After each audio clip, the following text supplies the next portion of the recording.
Kamavachar Shobhan Chit we are going to discuss. Here the word Shobhan is a technical term. It is used to denote the Kusal, Vipak and Kriya, three types of consciousness. Now, the Kamavachar Shobhan Chit, which includes 8 types of Kamavachar Chit, 8 types of Kamavachar Vipak Chit, and 8 types of Kamavachar Kriya Chit. In this way, the 24 types of such consciousness are called as Kamavachar Shobhan Chit. Kamavachar Kusala Chit, we are going to discuss what is Kamavachar Kusala Chit. When we speak of Kusala Chit, it is understood that we are referring to 8 types of consciousness, wherein 3 moral roots, namely Alobha, Adosa and Amoha, are at work.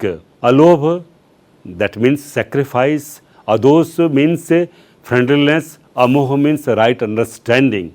These 3 are the 3 moral roots. It is their nature that all the 3 moral roots can remain together. Sometimes Amoha becomes absent, and in that case only 2 moral roots function. The study of Kamavachar Kusala Chit has been made from the standpoint of the roots, namely Vedana, feeling, Jhana, understanding, and Sankhara, that is the suggestion, or that is the asankharika, not suggestion.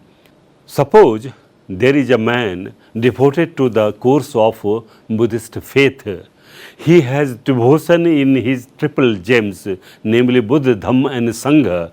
He likes to give something on such occasion if he has sufficient things to be given. The man who has come to receive is a good man from all respects.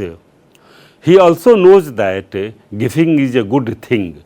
When these 3 conditions are present and something is given, then his mental sphere, there shall be joy, understanding and a tendency to give something. But when out of the 3 conditions only 2 or even 1 is present, then there shall not be joy. There shall be indifferent. In this background, there is an examination of the 8 types of Kamavachar Chit.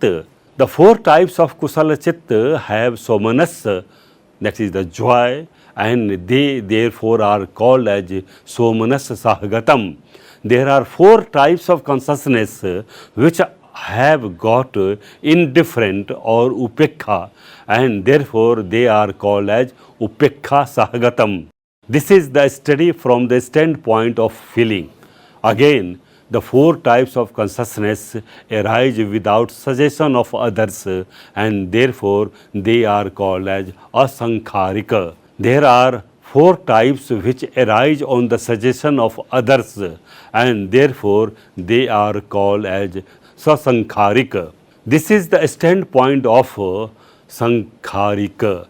Again, there are 4 types of consciousness where there is no understanding, yan vipayutta, and there are 4 which are associated with understanding, yan sampayutta. This is the standpoint of understanding.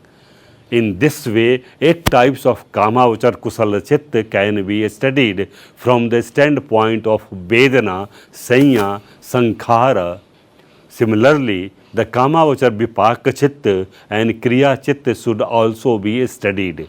The sum of the above types of consciousness may be illustrated as under.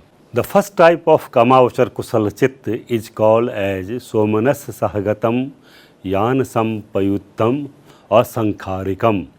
This can be illustrated with an example of the devotee who finds a monk at his door who is standing with alms bowl. Marking him, he thinks to give something. He has enough things to be given. The man who has come before is a good man, and he also knows that giving is a good thing. In such condition, there shall be joy in him. There shall be understanding for doing moral acts, and he also thinks so without suggestion of others. The attitude of the man of giving alms with joy is the projection of that type of consciousness. The third type of kama vachar kusala chitta is the somanas sahagatam yan vipayuttam asankharikam. This can be also illustrated. Suppose there is a family of devotee. In that family, there is a small boy. Every day, the boy marks his parents giving alms on the appearance of the monks. He does not know the merit of giving alms, but he also finds a monk at his door, gives whatever he has with his smiling face. Here there is a somanasa, that is there is a asankharika, but there is no yan, and so on. Now we are going to discuss Rupa Uchar Kusala Chitta. Here the word Rupa stands for Rup Alambana, that is on the object associated with the form. To be very clear, it may be said that object associated with form and color is an alambana.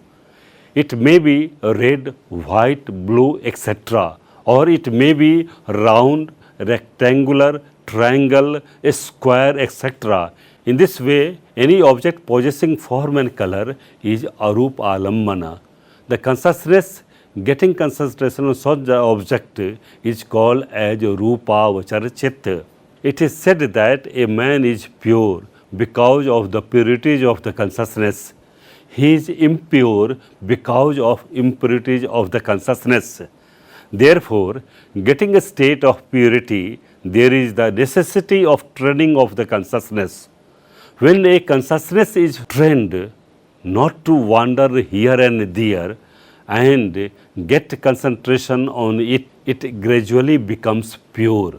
Therefore, the Yogavachar, with a view to make himself pure, make his consciousness pure, draws it from different directions and concentration on object associated with form. In this connection, he finds that there are 5 hindrances, technically known as nivarnas, which are at work. So long they are at work, it is very difficult to get concentration. Therefore, the Yogavachar makes an effort to suppress the hindrances. In due course, the hindrances are suppressed and their antidotes, technically called as jhanangas or factors for the concentration, appear. They are 5 in number, namely Vitakka, Vichar, Piti, Sukh and Ekaggata. Vitakka has the function of applying the object. Vichar has the function of sustaining the mind on the object. Piti generates the thrill of pleasant sensation. Sukh generates composure. Ekaggata brings one-pointedness. With the presence of all these factors, there is the concentration of mind on the object associated with the form. In first instance, all the 5 jhan factors are at work. Therefore, the first jhan is obtained with Vitakka, Vichar, Piti, Sukh and Ekaggata. After due practice, there is no further need of application of mind. Therefore, Vitakka becomes absent. There remain only 4 jhan factors, namely Vichar, Piti, Sukh and Ekaggata. And with them, the second stage of Rupa Jhan is obtained. After making practice in this direction, also remain no need of Vichar. Only 3 jhan factors, Piti, Sukh and Ekaggata, remain at work, and with them the third stage of Rupa Jhan is obtained. In due course, there is also no need of piti. There remains only two jhan factors, namely sukh and ekaggata, and with them fourth roop jhan is obtained. He goes on developing the Rupa Jhan, and in due course of time he finds gradual concentration so that he may not get attainment of the object itself. Therefore, so it is replaced by Upekha. It means the fifth jhan is obtained with from Upekha and Ekaggata. There are 5 stages of Rupa Jhan. They are also called as 5 types of Rupavachar Kusal Chit. Here it may be seen that the object of meditation in all the 5 stages of Rupa Jhan remain the same. There is only change in the jhan factors. They appear in ascending order.